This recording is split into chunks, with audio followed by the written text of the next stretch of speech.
नबी का लब पर जो जिक्र है बेमिसाल आया कमाला। बिस्मिल्लाहिर्रहमानिर्रहीम।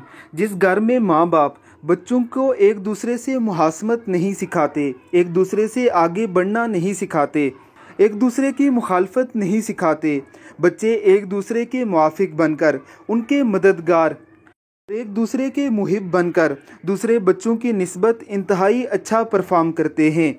हमारे यहाँ एक इंतहाई कबीर रस्म पड़ चुकी है कि अगर एक बच्चा लायक है और दूसरे बच्चे की जहनी सलाहियतें कुछ कम हैं, तेज़ तराज बच्चे को इतना अप्रिशिएट करते हैं और दूसरे को इतना डिग्रेड करते हैं कि उसकी तमाम तर सलाहियतें ही दब कर रह जाती हैं।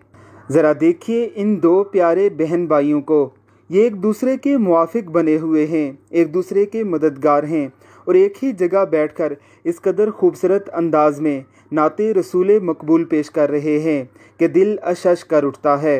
अल्लाह रब्बुल इज़्ज़त हमारे इन बच्चों को सलामत रखे और हमें अपने बच्चों की अच्छी तरबियत करने की तौफीक अता फरमाए। आमीन सुम आमीन।